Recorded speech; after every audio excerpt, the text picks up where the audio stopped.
What's up, everyone? Thralls here once again. I'm Necrotic. I'm Jammin, John. And we have an album review for you. So another one that came out on the 11th of June was the debut full-length from Crypta, Echoes of the Soul. This comes out on Napalm Records. Again, this is the debut album from them. They formed in 2019 in Brazil and the Netherlands. So this is a bit of an international band. Now, this is pretty much the result of the split that happened in Nervosa. Now, we actually covered Nervosa not too long ago, and they pretty much came back with a retooled lineup. This is the rest of the lineup that has come out with a whole new band, and they are definitely more centered on death metal. Yes. Now, this also features one ex-member of Burning Witches, and I probably should have looked up which one, but I think it is one of the guitarists. And again, this is very much old school death metal, very thrashy death metal. Like instantly, as soon as I listened to this, came down the guitar tone and the kind of riffs being played, reminded me a lot of Vader, Possessed. It has still that thrash metal background, and I mean, I can get why. Nervosa started off as a purely thrash band, I would say, and has sort of evolved into a death thrash act.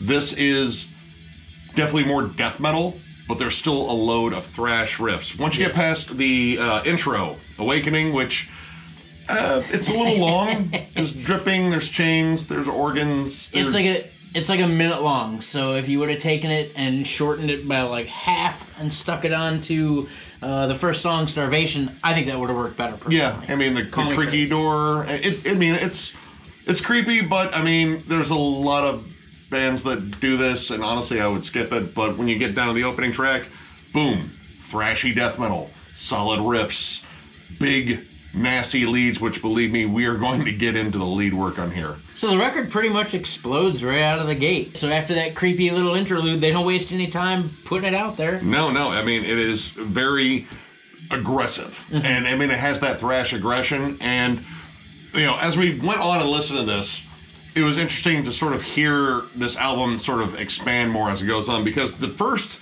few tracks. First 5 tracks, let's be honest here.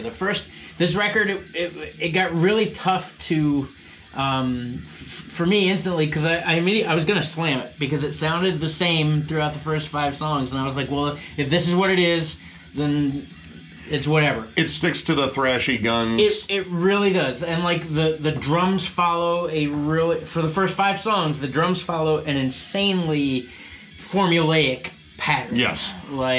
Like it's a blast beat, and then it's a little D beat, and then it's a turnover, and then that's it. Yeah, and I mean, honestly, the blast beat being very static, it started becoming sort of an issue, especially the way the drums are mixed. She has a very snappy snare. Yes. And I mean, it kind of reminded me of, Dying Fetus, which that's more of a brutal death thing. Yep. It actually reminded me a little bit of the Chris Adler snare drum on New American Gospel. A little bit. That. Just kind of ringy. The rest of it sounded decent, albeit there's a definite line in the sand drawn between the first 5 tracks and the last 5 tracks. Yeah. Except for lead work. Lead work is gorgeous. God in heaven. Beautiful. Absolutely beautiful. Just the dynamic is there. The phrasing is on point. Both guitarists are contributing leads too. Yeah, and you can hear them switch off because they play slightly different styles. But like, God damn it, is it beautiful? It's such great lead work. I mean, honestly, I was really reminded a lot of Spiritual Healing. And in terms of lead trade-offs, that's one of my favorites in death metal between Chuck and James Murphy. Yep. I mean, yeah. I mean, I got reminded of Necrophagist leads, of Anata, of, again, death. Yeah. Again. It really, became like the thing that really spiced up the songs outside of the vocals. The vocals on here, the bassist and frontwoman, she does an amazing job in terms of flipping between these shrieked highs and these real guttural lows. She gets incredibly low on those gutturals, and normally those aren't 2 things I say in a sentence together, she and guttural lows. Yeah. Good shit, though. Yeah, it's fantastic. The way she enunciates, there's a lot of emoting in it, too. Yeah, yep. It really kind of, like, dials up, like, the creepy evil factor, and that's, something I look for in death metal. It's like, let's make this brutal and creepy. And she does a fantastic job on here. Now, an issue I had on here, surprisingly, was the mix, and I was actually surprised to see who did it, because this doesn't sound necessarily like either person involved. Right. When it comes down to the mix, it's done by Arthur Risk, who is known for generally more like, raw, organic, very reverb drenched stuff, Power Trip. To mold. Go ahead and die. This is very compressed and very tight. A little too compressed, I think. Like, yes. It could use a little bit of reverb on there. But when it came down to who mastered it, this is a Jens Bogren thing, which he's known for great production. Yeah, it didn't. So right. So I was shocked too when he told me who mixed it. I was like, that doesn't make any sense. And who mastered it kind of made even less sense. I don't know. Maybe it was kind of a war zone to get like the right sound. It doesn't sound bad. It just sounds really compressed and very unlike either of those two people. Yeah. Now the big turning point, though, this album takes a hard turn into more dynamics, more groove, interesting songwriting under the Black Wings. All of a sudden, this album really just kind of comes to life here, and this is like the halfway point. Right. And this song at this point sounded nothing like anything else that's on the record. Instead of being so straightforward, it had this cool kind of off-time beat and rhythm pattern to it, and it sounded more like old school death metal than it did like, thrash or like the mellow death that they portray. There's a little bit of mellow death there, and the mellow death is welcome because, it's, like At the Gates, Early Arch Enemy, Hypocrisy. So, good mellow death, but the fact that it took a big shift in terms of more dynamic songwriting, everything seemed to just start shining even more. Like, I think the vocals got even better in terms of, like, all the different stuff she was doing. Yep. And the lead trade-offs, you have more dynamic songwriting behind these already amazing leads. Like, it wasn't as though the opening tracks were bad. They were just, a little stagnant, I think. And a little repetitive. Too. Yeah. Again, the very formulaic for the first half of the album. But when you get down to this point, all of a sudden these leads really get some cool moments to shine around. Like, you have an awesome backing spot that has more dynamics. And it just makes this album just take off from this point because the rest of it is flat out killer. I wish they would have made that breakdown longer. This is the first time you really get like a chunky breakdown, and it ended a little too soon. The next song, though, Callie. I mean, it's a god of destruction, and the song destroys. And instead of, like, going to the blast well, they kind of milk the D-beat groove. And you kind of just groove, stick and you get with some, it. like, cool turnovers and stuff, which, again, was different. Dark Night of the Soul, though. My God. All right, this song, you know what? I didn't think I was going to get Nile vibes. I got fierce Nile vibes. Yep. This song went all the way to Egypt by way of the Netherlands and Brazil. It's very confusing. It is. That's what a weird travel. No kidding. I wouldn't want to write that. There's got to be a layover someplace.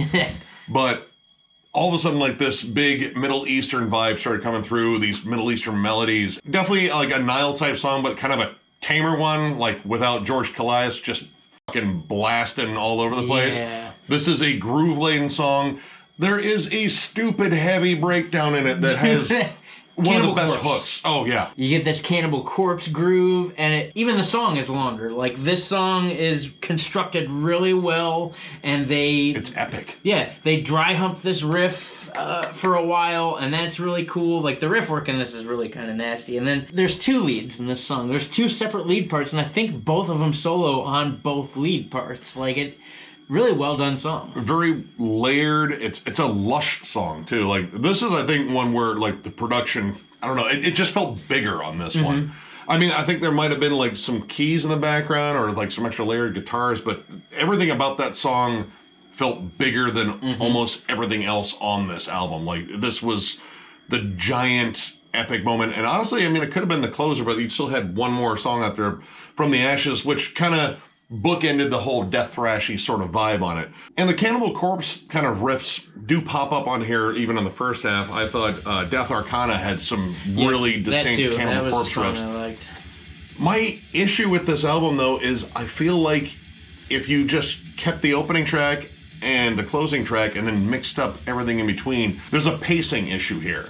It's strange. Like, the front half feels a little bit more sterile, a little bit more like kind of in a box. Yep.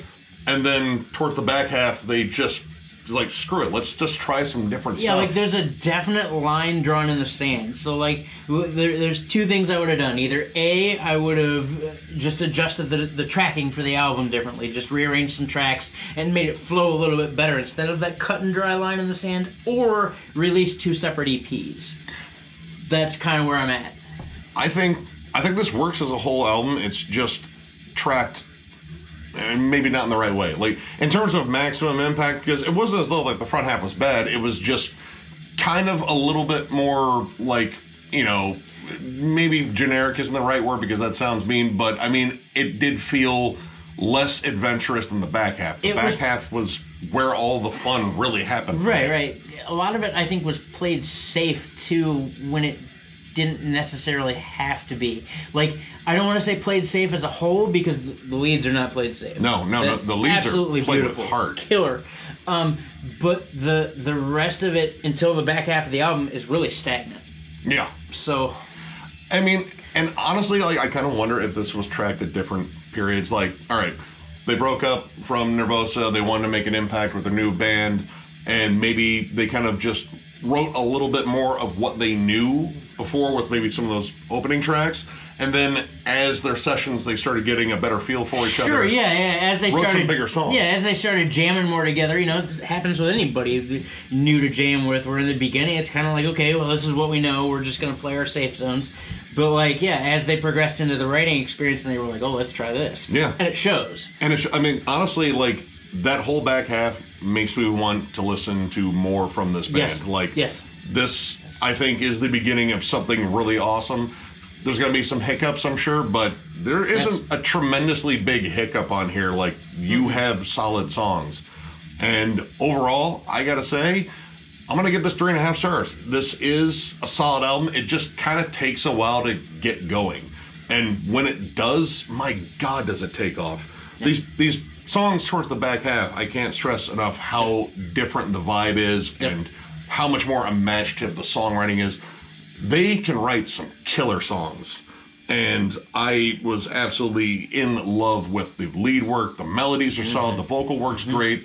I think the drumming got a little bit looser towards the end, too. Pretty much all my gripes outside of maybe the production disappeared. Yep. So, yeah, this is a solid album. Definitely get this one. I already picked up my copy, and yeah, I look forward to hearing stuff in the future from this band for damn sure. Yeah, yep.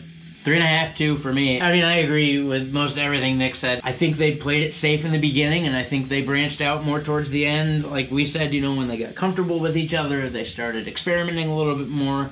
You know, I guess my big gripe would be in the beginning of the album with the drum work. Branch out a little bit. I know it's there. I can hear it. I can hear because you can hear it in the end half of the album. You can hear where the experimentation starts, and like, it's great work. They're great musicians, but I want to see them not play it so safe. Yeah, and it's there. I can tell that desire is there. Like I can almost guarantee the next record is gonna whoop ass. Yeah, no, I would bet on that. Yep. But this is really good. Definitely give it a listen. I mean, it got me at first. It got me at first. You felt the whole mood shift. And I was like, meh. But then when it shifted, and it really did, the vibe changed, and it just got more inclusive, and yeah, I'm stoked. Yeah. So, yeah, please go out and jam this one as well. Totally.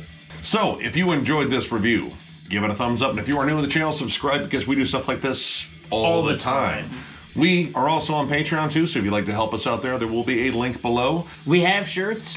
As far as we know, we're going to put a link down there. You'll see it if we do. If not, there is information on our Patreon, and I don't even think you have to subscribe to get that information. So yeah, there's a kick for you. And last but not least, we are this close to 6,000 subscribers. Actually, I just saw on my interesting tidbit, I just saw on my Facebook today from last year upon this day, we were at 1,800 subscribers. And so a year later to pop up 4,200 more subscribers. Thank you. Same. Thank you so much. Thank you so much, man. And the fact that you all keep turning in as we find out we're bigger jackasses than we should be. Man, dude. And there's so much coming. You know, Shred said it in an earlier video. We have only just begun. Yeah, you think we're disappointing here. Right. What do you mean us in person? You think the bar's set low now. oh shit. Anyway, the package is 4 CDs that I really, really want to give to somebody. There will be a link below to that video. All you have to do is comment on it, and you are entered. I'll do a little randomizer thing, and someone will win, and I will be happy to give that away. So with that, we thank you very much for watching, and we will catch you later.